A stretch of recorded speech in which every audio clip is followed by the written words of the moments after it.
وزیر اعظم شہباز شریف انڈس اسپتال کے افتتاح کے بعد تقریب سے خطاب کر رہے ہیں۔ صحت پنجاب محترم جناب فہد حسین صاحب، محترم جناب اقبال کرچی صاحب اور تمام انڈس فاؤنڈیشن کے ممبرز آف بورڈ اور انتہائی قابل احترام مہمانان گرامی، خواتین و حضرات، السلام علیکم۔ آج میرے لیے یہ ایک انتہائی خوشی اور انتہائی عزت کا موقع ہے، مسرت کا موقع ہے کہ مجھے ایک ایسے ٹرسٹ ہسپتال کی افتتاح کے لیے دعوت دی گئی ہے جس کو ایسے لوگوں نے جو بڑے عظیم پاکستانی ہیں، خدا ترس ہیں، اور اللہ تعالیٰ نے ان کو بڑی نعمتوں سے نوازا ہے، مگر وہ رزق حلال کماتے ہیں، قوم کی ترقی اور خوشحالی میں پورا حصہ بٹاتے ہیں، لیکن اس دولت جو اللہ تعالیٰ نے ان کو شبانہ روز محنت کی بدولت عطا کی ہے، ان میں ان لوگوں کو بھی شامل کرتے ہیں جو سفید پوش ہیں، جو مفلوق الحال ہیں، اور میں سمجھتا ہوں کہ یہی وہ حکم ہے رب ذوالجلال کا جو قرآن کریم میں ہمیں جگہ جگہ پڑھنے کو ملتا ہے، اور ان کے اوپر جو لوگ عمل پیرا ہیں صحیح معنوں میں وہ دین اور دنیا دونوں کما رہے ہیں۔ یہاں پر بھی جنت کے گھر اللہ تعالیٰ ان کو عطا فرمائیں گے، اور اگلے جہاں میں بھی ان کو جنت میں گھر عطا فرمائیں گے۔ اس سے بڑی میں سمجھتا ہوں کہ سعادت اور عزت کا اور کوئی مقام ہو نہیں سکتا۔ یہ بات 2013 کی ہے۔ میری ملاقات اس وقت جناب میاں احسن اور اقبال کرچی صاحب سے ہوئی، اور میں ان کو کچھ حوالے سے پہلے سے بھی جانتا تھا، اور ان کی جو نیک نامی ہے اس سے بھی میں واقف تھا۔ تو مجھے انہوں نے کہا کہ ہم نے ایک یونیورسٹی بنانی ہے، اور یہی بالکل ایک فلنتھریپی کا یہ کام ہے، تو اس میں مسائل ہیں ان کو حل کروا دیں۔ تو میں نے کہا ضرور انشاءاللہ میں اس کے لیے حاضر ہوں۔ ساتھ ہی مجھے انہوں نے کہا کہ ہم ایک یہاں پر ہسپتال خیراتی اللہ تعالیٰ کی راہ میں ہم ہسپتال بنانا چاہتے ہیں۔ میں نے کہا بہت خوشی کی بات ہے، مگر میں نے کہا میری ایک شرط ہے۔ ان کو جی کیا؟ میں نے کہا کہ 2010-11-12 کے سیلاب میں 2010-11 کے سیلاب میں ترکی کے جو اس وقت وزیر اعظم تھے اور آج صدر ہیں جناب طیب اردوان نے 60 بیڈ کا مظفر گڑھ میں جو سیلاب کے دنوں میں ڈوبا ہوا تھا مکمل طور پر، ڈیرہ غازی خان اور دوسرے علاقے، سیلاب میں اتنی تباہی تھی کہ بیان نہیں کر سکتا آدمی۔ آج بھی جب وہ تصور دماغ میں دل میں آتا ہے تو آدمی کانپ جاتا ہے۔ تو میں نے کہا میں اس ہسپتال کو دیکھ کے آیا ہوں، وہ 60 بیڈ کا ہسپتال ہے، لیکن اسٹیٹ آف دی آرٹ ہے۔ پورے پاکستان میں شاید آغا خان ہسپتال اس کے ہم پلہ ہوگا۔ یا اور شوکت خانم اس کے ہم پلہ ہوگا، یا اور کوئی بہت جو صاحب حیثیت لوگوں نے اس طرح کے خیراتی اسپتال بنائے ہیں وہ ہم پلہ اس کے ہوں گے، لیکن اس طرح کی جدید مشینری یا اور اس طرح کے ہسپتال میں نے پاکستان میں کہیں نہیں دیکھے۔ تو میں سمجھتا ہوں کہ اس ہسپتال کو چلانے کے لیے حکومت اس کے قابل نہیں ہے، کیونکہ میں جانتا ہوں، میں حکومت کا یہاں پر وزیر اعلیٰ ہوں، وہ نہیں چلا سکتی۔ یہ وہی ہسپتال بن جائے گا، سرکاری ایک ہسپتال جہاں پر کبھی دوائی نہیں ملے گی، کبھی ڈاکٹر صاحب نہیں ہوں گے۔ ڈاکٹر صاحبان اور ہماری بہنیں، خواتین، نرسیں، پیرامیڈکس میرے لیے ہمارے سروں کے تاج ہیں، وہ جو خدمت انسانیت کے لیے جنہوں نے اپنے آپ کو وقف کر رکھا ہے۔ لیکن جس طرح معاشرے کے ہر طبقے میں خالی ڈاکٹر صاحبان یہ میڈیکل شعبہ نہیں، ہر طبقے میں، چاہے وہ سیاسی میدان ہے، چاہے وہ بیوروکریسی ہے یا اور میدان ہے، وہاں پر جو معاملات بسا اوقات خراب ہوتے ہیں ان کو ہم اچھی طرح جانتے ہیں۔ تو میں نے کہا کہ یہ میں چاہتا ہوں کہ یہ ہسپتال سیاسی رنگ نہ اختیار کر جائے۔ چنانچہ انہوں نے کہا اچھا جی ہمیں موقع دیجیے۔ پھر ڈاکٹر عبدالباری صاحب تشریف لائے، پھر میں ان کو لے گیا وہاں پر طیب اردوان ہسپتال، اور پھر ان کے حوالے کیا۔ Rest is history. اتنا شاندار طریقے سے انہوں نے وہ ہسپتال چلایا۔ ایک واقعہ سناتا ہوں، اس دوران جب میں نے پنجاب کی حکومت کے کرتا دھرتا بلائے تو ایک متعلقہ سیکرٹری نے کہا کہ جی آپ ان کو ہینڈ اوور نہیں کر سکتے۔ میں نے کہا کیوں؟ ان کا جی کہ آپ کو بڈز منگوانی ہوں گی، یعنی بولیاں دینی ہوں گی۔ سچی بات ہے، میرا اس کو پارا چڑھ گیا۔ میں نے اس کو کہا کہ یہ ہم کوئی دوائیاں منگوا رہے ہیں یا مشینری منگوا رہے ہیں یا کوئی ایسی آئٹم منگوا رہے ہیں جو کہ جہاں پر بولی دینی ہوگی، اور سب سے کم بولی دینے والے کو یا سب سے اچھی مشینری دینے والوں کو ہم شفاف طریقے سے کانٹریکٹ اوارڈ کریں گے۔ یہ تو ریورس آرڈر میں بات کر رہا ہوں۔ ان کے کیا مطلب ریورس آرڈر؟ میں نے کہا یہ تو ہم دے رہے ہیں ایسے ادارے کو جو کہ ایک دھیلے کی نہ ہم سے تنخواہ لینا چاہتا ہے، وہ ہم سے صرف جو اس وقت حکومت کا خرچہ ہے ایسے ہسپتالوں کو چلانے کے لیے جہاں پر دوائیاں حکومت دیتی ہے اور دوسری جو طبی سہولتیں دیتی ہیں، وہ خرچہ، وہ بجٹ وہ چاہے گا، اس کے علاوہ تو وہ کچھ نہیں ہم سے چاہتے۔ تو اس میں بولی کہاں سے آ گئی؟ آپ یہ کہہ رہے ہیں مجھے کہ یعنی جو خیراتی اسپتال جو ترکی نے بنا کے دیا اس کے اوپر بولی لگاؤں کہ سب سے زیادہ جو ہمیں آمدن دینے والا بولی والا اس کو دیں؟ میں نے کہا یہ مطلب آپ کا؟ وہ پھر چپ ہو گئے۔ میں نے کہا یہ بات خدا کا نام مانے کہ آج ہم نے ایک بسم اللہ کی ہے کہ ایسے ہسپتالوں کو ہم ایسے اداروں کے حوالے کر دیں جن کا پورے پاکستان میں نہیں دنیا میں جن کا نام ہے اور کوئی انگلی ان کے اوپر نہیں اٹھا سکتا۔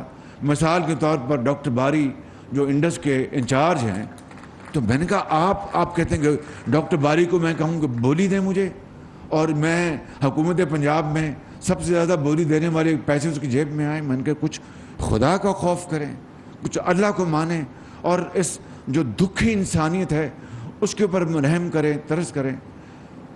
وہ آدمی بہرحال خاموش ہو گئے۔ میں نے پھر اپنا جو میری عادت ہے میں نے اپنا ڈنڈا چلایا اور میں نے ہسپتال ان کے حوالے کر دیا۔ میں نے اس کے بعد وہ ہسپتال ہم نے 120 بیڈ کا ہم نے اس میں توسیع کی۔ اتنا پھر انہوں نے وہاں پر جو آرتھوپیڈک وہاں پر سینٹر بھی بنایا انہوں نے، یہ انڈس ہسپتال والوں نے، اور وہ پورے اس علاقے میں وہ اتنا مصروف ہسپتال ہو گیا کہ میں آپ کو بتا نہیں سکتا۔ اور میں نے یہ کہا کہ یہ ہسپتال جو ہے اب شاید لاہور سے لوگ یہاں مظفر گڑھ آئیں گے، اتنی شاندار یہ فیسلٹی ہے۔ پھر میں نے وہاں پر ہم نے 250 بیڈ کا ایک نیا ہسپتال اس کی توسیع کی، حکومت پنجاب نے اپنے وسائل سے، اور اس میں اربوں روپے اس میں خرچ ہوئے۔ نام جو ہے اس کا پھر بھی ہم نے اس کا طیب اردوان ہسپتال رکھا کہ اللہ تعالیٰ کا بھی حکم ہے کہ اگر تم کسی انسان کے تم احسان مند نہیں ہو تو میرے احسان مند تم کس طرح ہوگے؟ تو میں نے کہا یہ تختی ہم نہیں بدلیں گے اور طیب اردوان کا نام رہے گا اور یہ صدقہ جاریہ ہے. اور پھر اس کو میں نے خود سمجھیے کہ اپنی سپرویژن میں اس کو تعمیر کروایا. کئی مرتبہ میں ملتان جاتا تھا تو چپکے سے بغیر بتائے وہاں پر مظفر گڑھ اترتا تھا اور وہ ایک 250 بیڈ کا اسپتال دن رات اس کو اپنے لگا کے آپ جائیں تو ایک اسٹیٹ آف دی آرٹ ہسپتال ہے وہ بنایا. اس کو ہم نے مکمل کیا اور پھر وہ بھی ان کے ہم نے حوالے کر دیا. اس کے بعد لاہور میں کانا میں ہسپتال بنایا نیا. وہ بھی انہوں نے مجھے کہا جی آپ ہم پہ بہت لوڈ ڈال رہے ہیں، یہ تو مناسب نہیں ہے. میں نے کہا اگر آپ لوگ اس کو لوڈ سمجھتے ہیں تو میں اس کو کسی طریقے سے بانٹ سکتا ہوں، لیکن اچھے لوگ اگر آگے آئیں گے تو یہ لوڈ ان کو بھی ہم حوالے کر دیں گے. لیکن ابھی آپ نے یہ ماڈل بنایا، یہ ماڈل اب آگے اس کو رواج پانے دیں، اس کو فروغ اس کو ہم دیتے ہیں تاکہ سب کو ترغیب ہو کہ پاکستان کے اندر اگر ہم نے منافع بھی کمانا جو آپ کا حق ہے تو اپنی جیب سے خدا کو راضی کرنے کے لیے خرچ بھی کرنا ہے جو ہمارا فرض ہے. تو پھر اس کے اسی حوالے سے انہوں نے کہا اچھا جی ٹھیک ہے ہم کر لیتے ہیں. پھر میں نے کانا کا اسپتال ان کے حوالے کیا، سبززار کا اسپتال ان کے حوالے کیا. پھر وہاں پر برکی میں جو زچہ بچہ کا اسپتال وہ سب سے پہلے وہ ان کے حوالے کیا. پھر میں نے منامہ میں ایک اسپتال بنایا بارڈر کے قریب، وہ ان کے حوالے کیا. رائے ونڈ میں اسپتال جو چل نہیں رہا تھا وہ ان کے حوالے کیا. تو میرے بزرگوں، بھائی اور بہنوں، یہ ہے وہ رشتہ، یہ ہے وہ رشتہ اخلاص کا اور عوام کی ترقی اور ان کی بہبودی کا، ان کے علاج معالجے کا، جس نے ہمیں بہت وہ قریب لے آئے ہمیں. اور میں سمجھتا ہوں کہ یقین کر لیں کہ آج یہ اسپتال جو انہوں نے بنایا، میں نے جو مظفر گڑھ میں 250 بیڈ کا اسپتال بنایا تھا، میں نے جو کانٹریکٹر تھا، ڈیزائن تھا، میں نے شرط رکھی تھی کہ باہر لال اینٹ ہوگی، کوئی پتھر نہیں ہوگا، کہ پتھروں سے اپنے قومیں نہیں بنتی، ماربل سے قومیں ترقی نہیں کرتی، وہ کرتی ہیں محنت، دیانت اور امانت اور ماڈرن نالج اور ٹیکنالوجی سے. تو میں نے وہاں پر کہا کہ وہاں پہ باہر اینٹ لگے گی جو ریڈ برک ہے، جس کو مغلیہ برک بھی آپ کہتے ہیں. اندر بہترین سہولتیں ہوں گی، موسٹ ماڈرن گیجٹریز، اور وہاں پر مشینیں، سی ٹی اسکین اور یہ تمام چیزیں. وہ الحمدللہ ہماری حکومت کے آخری عام میں ہسپتال مکمل ہوا. میں نے اس کا افتتاح بھی کیا، وہ بھی پھر ہم نے ان کے حوالے کیا. اور یہ لاہور میں ہسپتال جو یہ چلا رہے ہیں، تو یہ صدقہ جاریہ ان کی طرف سے، ان میں سے کوئی تنخواہ نہیں لیتا. وہ صرف جو بجٹ ہے حکومت پنجاب کا، اس کا استعمال جو ہے وہ انتہائی شفاف اور غریب آدمی تک پہنچتا ہے. میں سمجھتا ہوں کہ اس ماڈل کو آج انہوں نے عملی شکل دی ہے اور اربوں روپے جو انہوں نے اپنی محنت سے کمائے ہیں، اربوں روپے انہوں نے ڈونیٹ کیے ہیں. تو میں سمجھتا ہوں کہ یہ پاکستان کی، یقین کر لیں، جس طرح کراچی میں، کوئٹہ میں، پشاور میں جو لوگ عظیم ہستیاں ہیں جو اپنے رزق حلال سے اللہ تعالیٰ کی راہ میں، تعلیم کے میدان میں، علاج کے میدان میں کروڑوں اربوں روپے خرچ کرتے ہیں، آج میں سمجھتا ہوں کہ یہاں پر ان دوستوں بھائیوں نے بنیاد ڈالی ہے. اور انہوں نے جو رقوم جو کنٹریبیوٹ کی ہیں، میں ان کو آپ کو پڑھ کے سنا دیتا ہوں تاکہ پھر آپ کو اس کا علم بھی ہو اور ساتھ ساتھ اس کی پھر ترغیب ملے. یہی اللہ کا حکم ہے کہ آپ اپنی نمائش نہ کریں، لیکن بعض اوقات آپ کو یہ بتانا پڑتا ہے کہ دوسروں کو ترغیب ملے، وہ انسپائر ہوں، ان کو یہ اپنا حوصلہ ملے کہ بھئی ہم بھی اس نئے کام میں آگے بڑھیں گے. تو جن لوگوں نے یہاں پہ بنیاد رکھی، ان میں جناب اقبال کرچی صاحب کی، ان کی پوری فیملی، جناب جاوید ارشد بھٹی صاحب اور جناب میاں محمد احسن صاحب، یہ فاؤنڈرز ہیں اس ہسپتال کی. انہوں نے آغاز کیا اور جس طرح آپ کو اعجاز گور صاحب نے بتایا کہ پھر قافلہ بڑھتا گیا اور انہوں نے اربوں روپے انہوں نے کنٹریبیوٹ کیے ہیں. جہاں تک مجھے علم ہے اقبال کرچی صاحب نے 2 ارب روپے کنٹریبیوٹ کیے ہیں. 2 ارب روپے، یہ منہ سے کہنے والی بات ہے. اور آپ نے یہ نہیں کہ ان کو خوش کرنے کے لیے، اللہ کو خوش کرنے کے لیے اور خود کو ترغیب دینے کے لیے تالی آپ کو زور سے لگانی چاہیے تھی، میرے ساتھ مل کے لگائیں۔ پھر اسی طرح میاں محمد احسن نے 1 ارب سے زائد انہوں نے رقم یہاں پر اپنا کنٹریبیوٹ کیا ہے۔ حسن میاں اپنا جاوید بھٹی صاحب نے 1 ارب سے زائد انہوں نے یہاں پر اپنا کنٹریبیوٹ کیا ہے۔ ایس ایم پرویز صاحب نے 1 ارب عطا کیا ہے۔ انوار غنی صاحب نے 1 ارب روپے، اپنا تالیاں لگاتے جائیں نا مہربانی کر کے، 1 ارب روپے انہوں نے کنٹریبیوٹ کیا ہے۔ اور اعجاز گوہر صاحب نے 1.2 ارب روپے انہوں نے کنٹریبیوٹ کیا ہے۔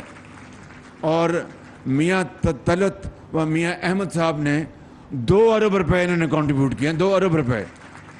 تالی آپ کی زور سے نہیں لگی، یہ میرے لیے نہیں، ان کے لیے لگائیں آپ مہربانی کر کے۔ فیصل آفریدی صاحب نے الحمدللہ، کہاں ہیں فیصل صاحب جی، انہوں نے کیا تو 1 ارب ہے، مگر یہ 10 ارب کر سکتے ہیں، یہ بات پکی میں بتا رہا ہوں آپ کو، یہ 10 ارب کر سکتے ہیں۔ تو جس طرح میں نے اس دن اسپتال کا افتتاح کیا تھا، جناب وہ سلیم صاحب نے جو میاں منشا کے بھانجے ہیں، تو میں نے کوئی مذاق سے بات نہیں کی تھی، میاں منشا کو اللہ تعالیٰ نے بہت کچھ عطا فرمایا، تو میں نے کہا تھا کہ میاں صاحب اگر آپ اس طرح کے پاکستان کے 4 صوبوں میں 4 ہسپتال بنا دیں گے تو 8-10 ارب روپیہ، تو آپ کی تو جو اللہ نے آپ کو جو دولت دی ہے وہ تو ایک قطرے کے برابر نہیں ہے، تو آپ یہ اپنی زندگی میں کام کر جائیں گے تو صدقہ جاریہ ہوگا۔ اسی طریقے سے میں اپنا فیصل آفریدی صاحب کو گزارش کروں گا جی 2 ارب میں نے کہیں، اچھا 2 ارب ہیں، اچھا مجھ سے یہ پھر کسی نے شرارت کی ہے فیصل اپنا گور صاحب سے، انہوں نے 1.2 ارب نہیں 2 ارب دیے ہیں، 2 ارب روپے یہ۔ تو فیصل صاحب کی 1 ارب کی آگی ایڈوانس، اور 9 ارب میں کہہ دوں کہ 9 ارب دیں گے آپ انشاءاللہ کتنے عرصے میں؟ ذرا ادھر آ جائیں نا، بڑی اچھی بات ہے، ادھر آ جائیں ذرا۔ نہیں میں بالکل میں دل کی بات کر رہا ہوں، آئیے شاباش، وہ بتا دیں جتنے وقت میں آپ دینا چاہیں، تو آپ کو اللہ تعالیٰ کے ہاں بہت کتنے بتائیں؟ 5 سال میں انشاءاللہ 5 سال 5 سال میں 10 ارب دے دیں گے، یعنی سالانہ 2 ارب روپے۔ گور صاحب کو میں علیحدہ بلاؤں گا تاکہ وہ علیحدگی میں بات کریں، میں ان سے، گور صاحب ابھی اگر آپ اعلان کرنا چاہتے تو کر دیں جی، ٹھیک ہے جی، آئیے پر یہاں آ جائیں، پھر یہاں اب آ جائیں، یہاں پہ اب آئیے